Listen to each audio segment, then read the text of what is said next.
I thought this footage was fake. And then they cut him off. That's not some small YouTube journalist just bullshitting on the air.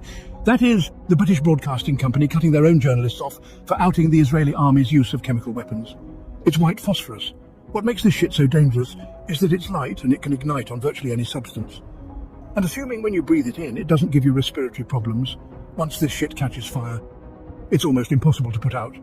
So when it touches your skin and it reacts to the oxygen so volatile, that's what happens, and it doesn't stop until it reaches your bone. And this is what the Israeli government is lacing with their munitions. It's kind of giving 2009 vibes because this shit's pretty much on repeat. I'm going to go off script for a second like, hold on, I'm amazed still at how dumb all of you people are that are saying pray for Israel. Breaking news overnight, Israel has ordered more than 1 million people in northern Gaza to evacuate the region in less than 24 hours. The unprecedented warning came in just before midnight last night. The United Nations says that is impossible. Half of Gaza's population are children, because most Palestinians don't ever make it past the age of 30, because the living conditions are so shitty. Let me get this straight.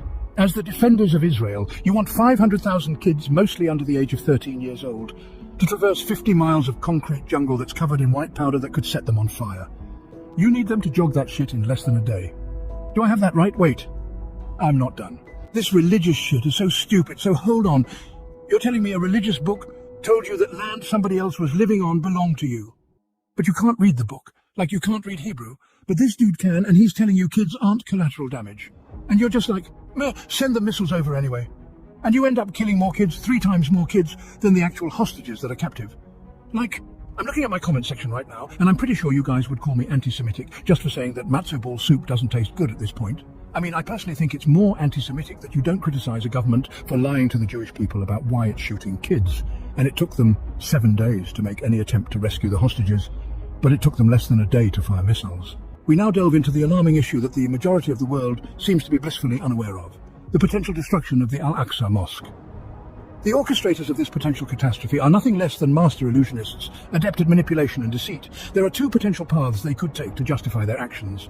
Before we explore these, it's important to grasp the gravity of the situation. The destruction of Al-Aqsa Mosque could potentially unleash a global catastrophe that the world is simply not prepared for. The group behind this destruction sees the Antichrist as their messiah. They eagerly await the day when the Al-Aqsa Mosque is destroyed, so they can erect a new one in its place, heralding the arrival of their Antichrist and unleashing chaos on the world. The first method is straightforward and brutal. They could destroy the mosque and conveniently blame the Palestinians, accusing them of destroying their own holy site. However, the second method is more insidious and has been in the works for years. They have been feeding the world images of a false mosque, the Dome of the Rock, claiming it to be the Al-Aqsa Mosque.